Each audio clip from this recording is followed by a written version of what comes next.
Denmark has announced it will eliminate the country's entire population of farmed minks after mutated coronavirus strains were reported among the animals.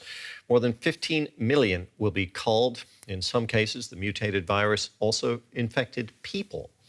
Medical experts fear that could jeopardize the effectiveness of future COVID vaccines. There are more than 1,300 mink farms in Denmark. Many of them are in the municipality of Jochum, including Bjarne Pedersen's. The virus reached his farm in early September. He clearly remembers that day.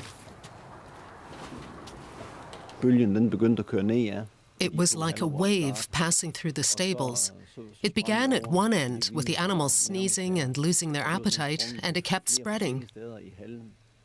But 1 week later, on the following weekend, it was over. The animals were healthy again.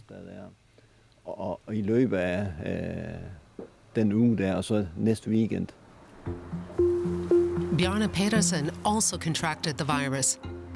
Now, to be on the safe side, all of his 10,000 mink will be culled. He never imagined that Denmark's mink farms could develop into hotspots. It is thought that the coronavirus stems from the animal world. It is believed to have first jumped from a bat species to humans via the pangolin in China.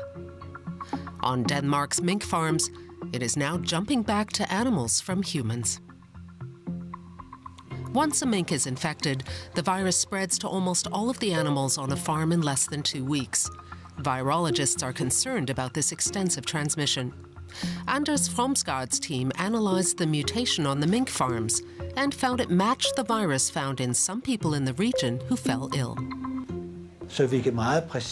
We can see exactly how the virus spreads. It comes from humans, it is transmitted to minks, where it spreads en masse and mutates in a manner we don't see in humans.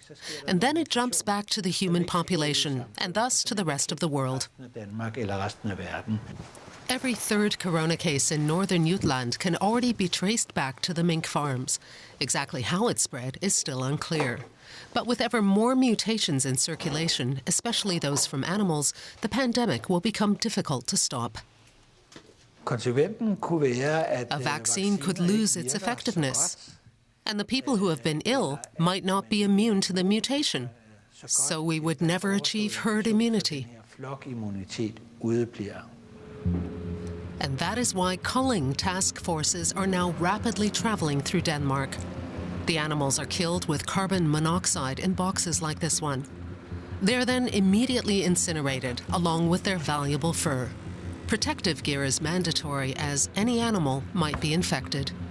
We have to kill 39,000 minks on this farm. We'll be busy for 2.5 days. We have 30 workers, 5 vets, and a standby team of 5 to 10 men here. They will need at least another 4 weeks to work their way to all the farms. A total of 160 farms are affected, and there are suspicious cases on many more. Millions of minks have yet to be culled.